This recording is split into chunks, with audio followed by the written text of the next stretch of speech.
Donc, je vais vous demander de dire à la caméra votre numéro d'équipe. Nous sommes le C23. Parfait, donc vous allez avoir 15 minutes pour faire votre présentation. Moi, j'ai des cartons qui vont vous indiquer le temps restant. Donc, j'ai un carton où 7 minutes, 4 minutes, 2 minutes, 30 secondes. Et je vais faire le décompte des 10 dernières secondes. Sinon, après votre présentation, il y a une période de questions de 5 minutes. Donc, si à la fin du 5 minutes, c'est terminé, vous pouvez quand même compléter la réponse que vous étiez en train de donner. Vous avez des barres vertes au sol. C'est pour délimiter votre espace qui est dans la zone de caméra, donc vous ne pouvez pas sortir de ces barrières-là. Puis, dernière chose, vous ne devez pas dévoiler la provenance de votre équipe. Parfait. Donc, je vais demander au juge de se présenter.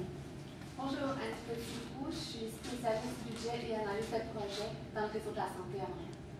Bonjour, je m'appelle Catherine Dumonado, je suis responsable de dossier chez Franchal Communications. Bonjour, Marie-Claire Lapointe, je suis analyste en coût de revient chez Prévocor, donc qui appartient au groupe Volvo. Puis je suis également la présidente des Jeux du commerce 2019, la plus grande compétition interuniversitaire de l'Est Canada. Bonjour. Je m'appelle Saint-Yves Dura. Je suis directeur des études de cycle supérieur en sciences comptables à l'UQAR, professeur en sciences comptables également, puis je représente aujourd'hui l'ordre des CPA. Bonjour tout le monde. On va commencer. Bonjour. Je suis très honoré d'être ici pour vous présenter notre projet. J'aimerais vous demander si vous allez bien. Oui. Super. Je vais vous présenter mon équipe. Ici, on a Pierre Saint-Amand à ma gauche. Eh bien, M. Jimmy Thomasin à ma droite et moi-même, Frédéric Vigneault. Aujourd'hui, on représente le groupe TSV en consultation.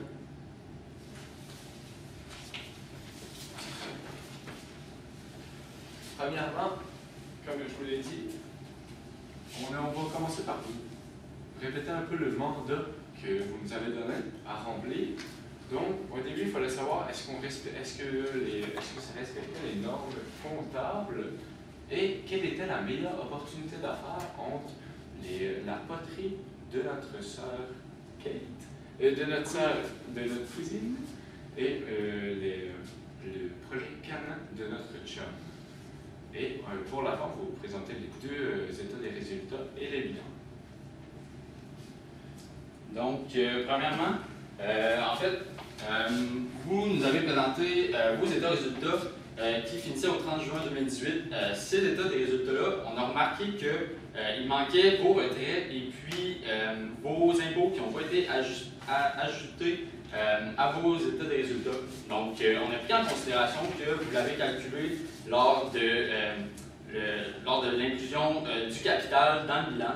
Donc, en fait, ce qu'on vous propose de faire pour le prochain état des résultats, c'est d'identifier l'impôt que vous payez dans vos états de résultats pour la bonne information au lecteur. Donc, ce qui veut dire que nous, il a fallu faire l'analyse de est-ce que vos impôts, vous les avez calculés? Non. On a vu que vous aviez déduit la part pour inclure, pour donner le montant de capital que vous aviez. Vous avez déduit le montant d'actifs et de passifs avec les capitaux propres.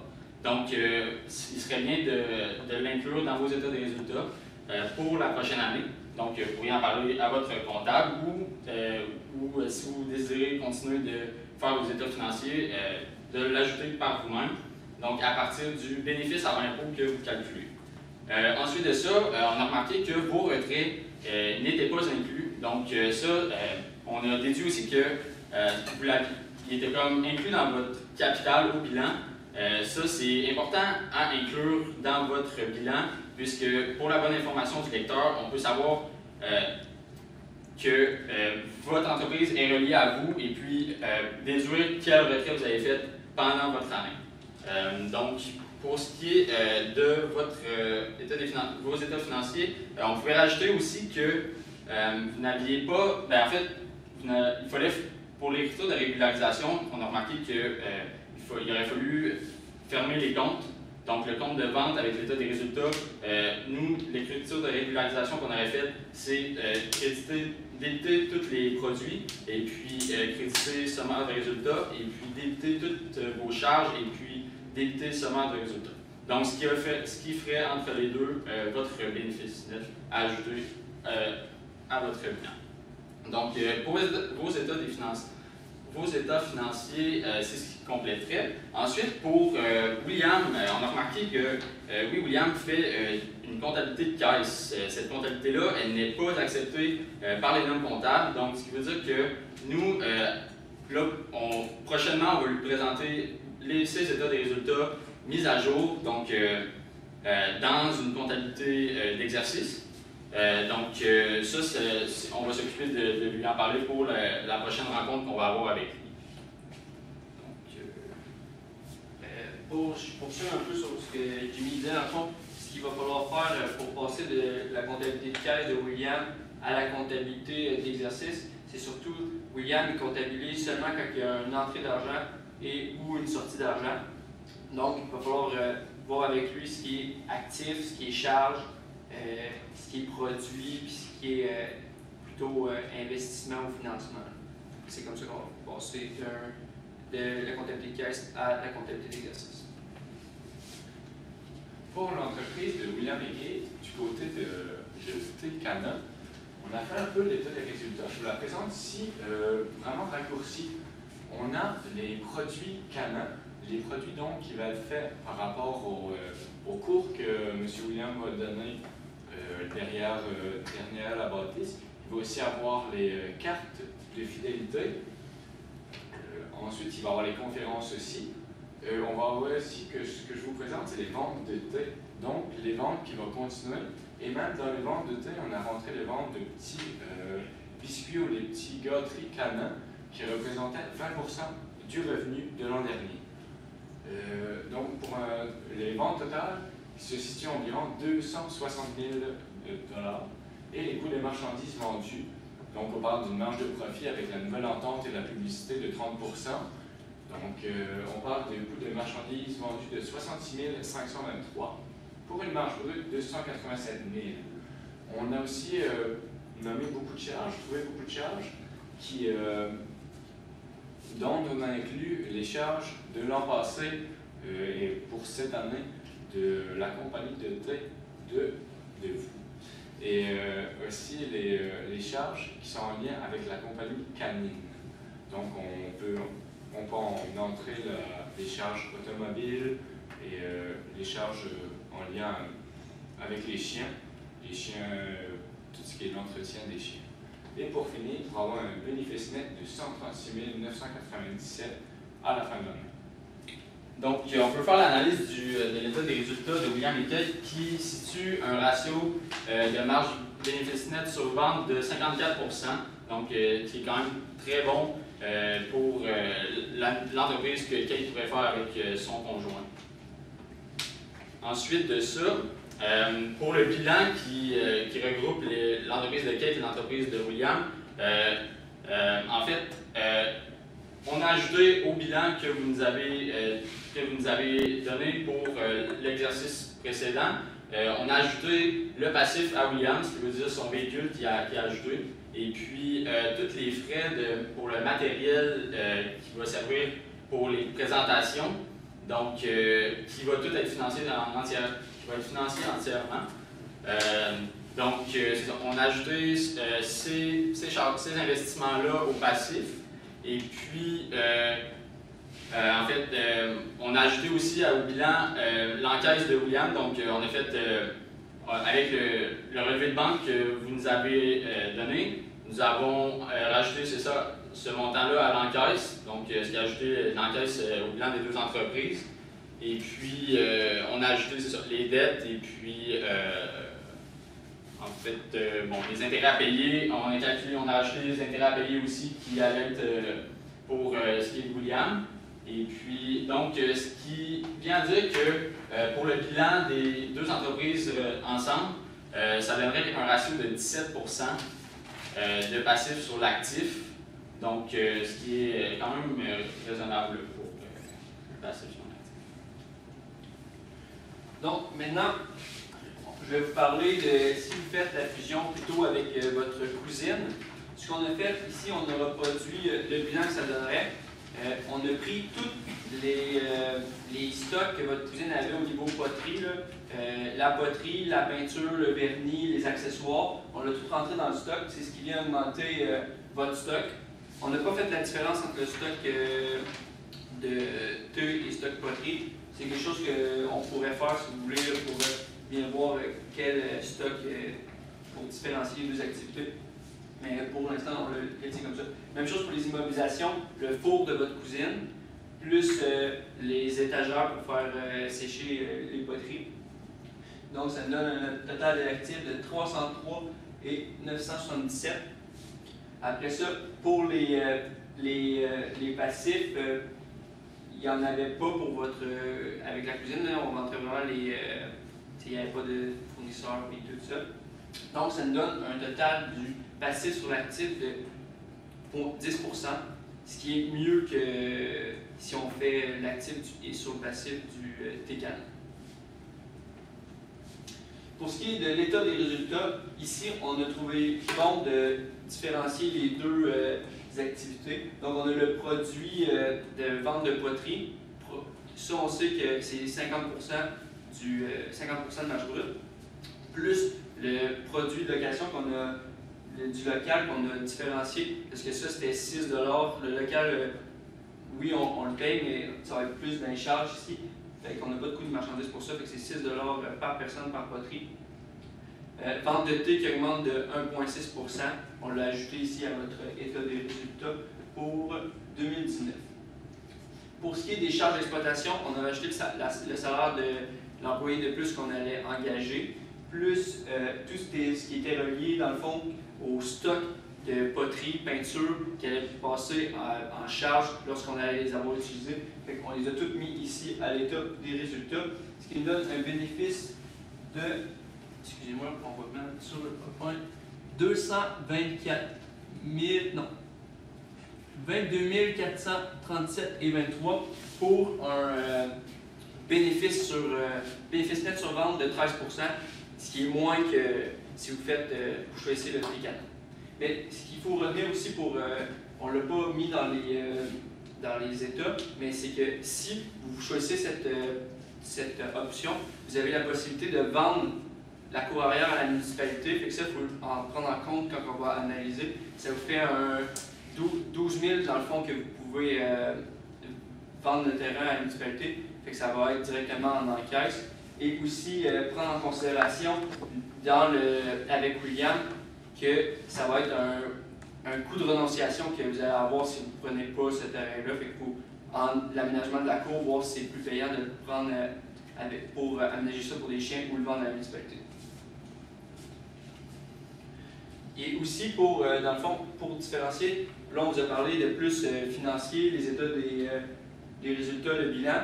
Il faut aussi prendre en considération que pour choisir votre partenaire avec qui vous allez avoir affaire, vous avez le choix entre votre cousine qui, comme vous l'avez dit, il y a peut-être un froid entre vous deux à cause de l'héritage de votre grand-mère lié à la maison. C'est certain que c'est plus avantageux de travailler avec quelqu'un où ça va mieux.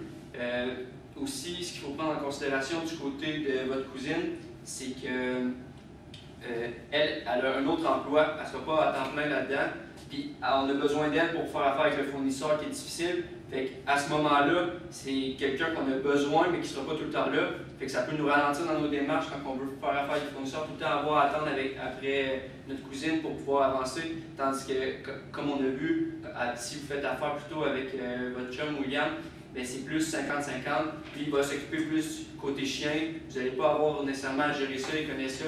Tandis que vous allez vous occuper plus du côté fait que ce que vous êtes à l'aise de faire. Donc, en fait, c'est ça. D'ailleurs, c'est très avantageux pour vous d'y aller avec une nouvelle entreprise puisque ça augmente beaucoup vos bénéfices par année. Donc, nous, pour le choix entre les deux entreprises, on va y aller, on vous conseille d'y aller avec votre conjoint. Donc, dans le fond, si on compare la marge bénéfice net sur les ventes, on peut considérer une grande différence entre les deux. Et puis aussi que c'est sûr que c'est sûr que si vous décidez d'amener des chiens dans votre café, c'est sûr que ça va vous enlever les ventes, sauf que considérant que, bon, il y a beaucoup de propriétaires de chiens qui aiment le thé, donc c'est sûr que ça va augmenter aussi vos ventes. Donc, on considère que ça ne touchera pas ça touche pas beaucoup votre marge bénéficiaire nette, ça fait seulement l'augmenter. Et puis, en fait, c'est ça. Beaucoup de résidents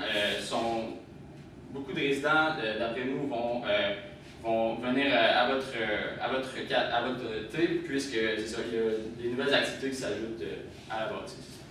On parle vraiment qu'en allant de l'affaire avec notre chum qui est un passionné de chiens, on peut aller chercher de la nouvelle clientèle cible qui est en constante augmentation au niveau des chiens. Comparé à une poterie qu'on avait une clientèle assez floue, il n'y avait pas une clientèle précise dans les 45 000 personnes de la région qui étaient intéressées par cette poterie. Travailler avec sa sœur, on considère que comme elle a un emploi à temps plein, c'est assez difficile de relier les deux. Elle serait beaucoup toute seule dans cette situation. Comparé avec son chum qui est, comme je vous l'ai déjà dit, un passionné des chiens, ça va être beaucoup plus facile pour elle. Donc c'est pour ça qu'on a décidé de choisir d'y aller avec son chum et on vous souhaite une grande, avec votre chum, excusez-moi, et on vous souhaite une grande réussite dans votre entreprise ensemble. Donc, avez-vous des questions pour nous? Je demandais pour recommander d'aller avec mon chum. Moi et William, en ce moment, ça se passe super bien, tout. C'est pour ça qu'on pense se lancer en affaires ensemble. Mais ça me fait quand même peur que si un jour ça va plus bien, qu'est-ce que je pourrais faire pour me protéger des risques qu'il pourrait avoir si un jour on n'est plus dans la lune de miel qu'on est en ce moment? Je trouve qu'avec votre entreprise, ce qui est facile avec ça, c'est que ça vient un peu séparer les deux entreprises. Il y a le café et les chiens. C'est donner des spectacles, oui. C'est les entraînements à l'extérieur, oui. C'est la vente de biscuits à la limite, mais je trouve vraiment que les deux peuvent être séparés. On peut toujours avoir le café avec les chiens sans que les deux propriétaires soient nécessairement totalement en accord, sans que vous soyez totalement toujours avec votre chien. Il y a moyen de séparer les deux. Je vais poursuivre sur ce que Frédéric a dit. Dans le fond, ça, c'est plus avantageux comme ça parce que, comme il a dit, ça se différencie bien. Ce qu'il va falloir faire après pour vous protéger, ça va être faire un contrat pour savoir qui a quoi dans la compagnie. Et aussi, au bilan, il va falloir ajouter le capital de votre chum, dans le fond. Qu'est-ce que lui a apporté à la compagnie, tous ses actifs, moins ses passifs, pour savoir qu'est-ce qu'il a apporté réellement. Pas que vous vous retrouviez, mettons, à devoir justement votre maison familiale, si ça va pas bien, mais que ce soit votre chum qui l'aide, c'est savoir quel capital que vous avez mis dans l'entreprise, quel capital que votre chum a mis dans l'entreprise. Donc, c'est sûr que c'est ça. L'immobilisation serait pour les deux, mais moi, ce que je fais aussi, c'est que je distinguerais les deux, pour les deux compagnies, deux états financiers pour chacun. Donc, qu'on peut identifier pour chacune des deux entreprises qui est à quoi, en plus du contrat là, pour la maison, pour votre maison. Est-ce que vous avez d'autres questions? Oui. Avez-vous pensé à des options de financement pour réaliser le projet? Il y a une option de financement qui s'offrait à nous, qui était le financement qui était un financement à 3% d'intérêt sur le total de nos investissements immobiliers qui nous étaient offerts. Mais c'était à 6% d'intérêt, excusez-moi, je me suis trompé dans les chiffres. Donc, ça irait directement avec ça pour le financement, parce qu'on parle que dans les deux entreprises, les financements les plus importants sont les immobilisations. Au niveau des stocks, du côté du thé et du côté canin, c'est plus ou moins important comparé aux immobilisations qui prennent vraiment la plus grande place. Donc, à ce moment-là, on enlèverait complètement l'option de la vente de terrain? Oui, totalement, parce qu'avec les chiens, on a besoin du terrain à l'extérieur, donc on ne pourra pas vendre une partie du terrain du fait qu'on en a besoin pour les chiens. Parfait, merci. Justement, étant donné qu'on va avec les chiens, vous avez parlé d'une certaine baisse de revenus. Moi, ça m'inquiétait un petit peu, là, cette baisse de revenus-là. Elle est de l'ordre de combien? Et est-ce qu'elle vaut la peine? Est-ce que je suis capable d'aller la récupérer? Donc, donnez-moi plus de détails sur ma baisse de revenus. Pour la baisse de revenus, qu'est-ce que vous voulez dire dans le fait? Dans le fond, j'ai repris ce que vous avez dit. Là, vous avez dit qu'avec l'option des chiens, en ayant des chiens dans le café, il y a une certaine baisse au niveau de la clientèle du café. Oui, c'est sûr. En fait, dans la population, il y a des gens qui sont allergiques aux chiens. Il y a des gens qui n'aiment pas les chiens. Et puis, de prendre une petite idée tranquille avec des chiens, ça se fait pas bien. Donc, c'est sûr qu'on va perdre une certaine clientèle. Sauf que, étant donné que c'est une grosse ville et puis qu'il y a beaucoup de propriétaires de chiens et puis que c'est en hausse, en fait, les propriétaires de chiens, c'est sûr que on ne considère pas qu'il va y avoir une baisse de clientèle. La clientèle devrait rester environ stable. On s'attend à des bons chiffres quand même. Et en plus, avec la vente de gâteaux pour chiens, mais ça vient aussi augmenter notre revenu, fait qu'on peut pallier à la baisse. Excellent. J'ai-tu encore le temps? Oui. OK. Si on reprend le bilan que vous avez fait pour votre analyse avec le projet numéro 1, moi, j'aimerais savoir c'est quoi que vous avez inclus dans vos immobilisations. Dans nos immobilisations, on a ajouté la voiture que William a achetée. Ensuite, on a ajouté la piste pour faire les présentations. Et puis, en fait, c'est seulement ça qu'on a ajouté. Donc, en plus de ça, c'est sûr qu'il y a l'immobilisation de Kate qui rentre en compte aussi, qui vient se lier avec les immobilisations de William. Donc, ce qui faisait un total là, de plus de 300 000 d'immobilisation. Puis, est-ce que vous croyez que vous auriez dû ajouter les chiens aux immobilisations?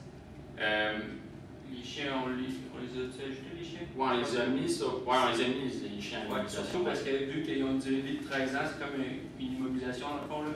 C'est qu'il va falloir amortir le coût des chiens si on veut. Par contre, peut-être que le linéaire, vous le faites tout le temps linéaire, mais peut-être que le linéaire c'est moins bon parce qu'on sait que plus le chien vieillit, plus il ne pourra peut-être pas sortir autant, il ne sera peut-être pas aussi en forme, mais pour l'instant, ça se fait linéaire là, comme que vous l'avez choisi. Mais c'est certain qu'il va falloir rentrer dans nos immobilisations. Donc, c'est terminé pour la période de questions. Merci beaucoup. Merci beaucoup.